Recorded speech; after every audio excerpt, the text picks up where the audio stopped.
Tasty chicken fry হচ্ছে। Hello guys, তোমরা সব কেমন আছো? আশা করছি ভালো আছো, আমিও খুব ভালো আছি।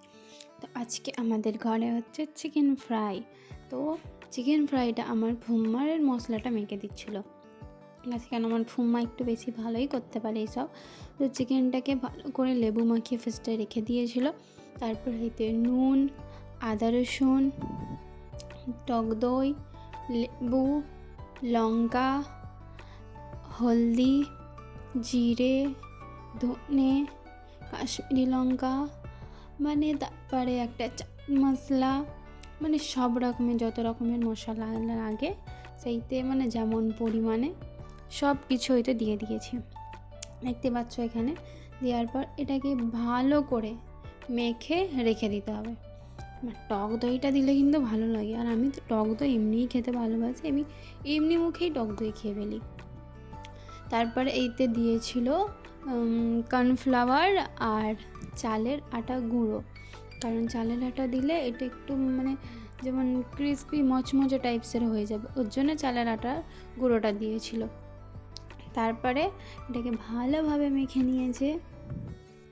আমি তো বসে বসে দেখছি, কারণ আমি মশলার পরিমাণ বুঝতে পারি না, উল্টো পাল্টা হয়ে যাবে, তার জন্য আমি ভালোভাবে দেখছিলাম। এর আগে আমি এগুলো করেছি, হ্যাঁ করিনি এরকম নেই, কিন্তু ভুম্মারা বেশি ভালো পারবে পরিমাণ কোনটা কী না কতটা দিতে হবে, আমি কম বেশি করে বলবো আর খেতেও বিচ্ছিরি হয়ে যাবে, তার জন্য আমি করিনি, আমি দেখছিলাম। তো কার কার চিকেন ফ্রাই খেতে ভালো লাগে অবশ্যই কমেন্টে জানাবে, ঠিক আছে? আর আমার সাবস্ক্রাইব করতে ভুলবে না, ঠিক আছে? চ্যানেলটাকে তাড়াতাড়ি করে দাও। তারপর এটাতে অর্গানিক একটা মানে বলতে পারো যে অরেঞ্জ কালারের জাফরান বা ফুড কালার, সেটাকে মিশিয়ে এটা চাপা দিয়ে দিই।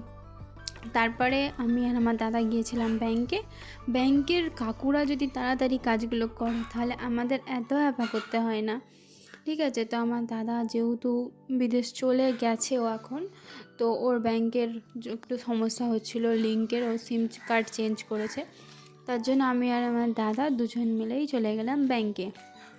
আমার গাড়ি নিয়েই যাবো ব্যাংকে। তারপর আমি রেডি হয়ে একটু হাঁটতে হাঁটতে আমাদের বাড়ির সামনে চলে এলাম, মানে যেখানে আমাদের রাস্তায় গাড়িটা রাখা ছিল এখানে।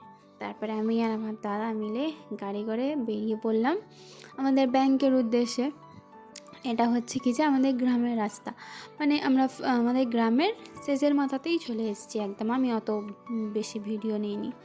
আর আমাদের গ্রামটা মানে আমাদের যে এলাকা সেটা পুরোটাই মাঠের মধ্যে দিয়েই রাস্তা, পুরো রাস্তাটাই মাঠের মধ্যে দিয়ে। আর এখানে এখন ধান কাটা চলছে, ঠিক আছে, কারণ আমাদের বেঙ্গলে ধান চাষ বেশি হয়। তো চলো আমাদের ব্যাংকে চলে এসেছি আমি, এই যে SBI ব্যাংক। হ্যাঁ, SBIয়ের মতন কোনো ব্যাংক নেই আমার যেটা মনে হয়। তারপরে সেদিন লাস্ট বৃহস্পতিবার ছিল, লেনদেন কিছু হয় না, তো আমাদের আলাদা কাজ ছিল, তার জন্য কাকুটাকে ডাকলাম, ভেতরে ঢুকতেই দিল না, মানে বাইরে থেকেই কথা বলতে হলো। যাই হোক, কাজ শেষ করে বাড়ি এসে দেখি এখানে ফ্রাই হচ্ছে, বাকিটা দেখাবো না।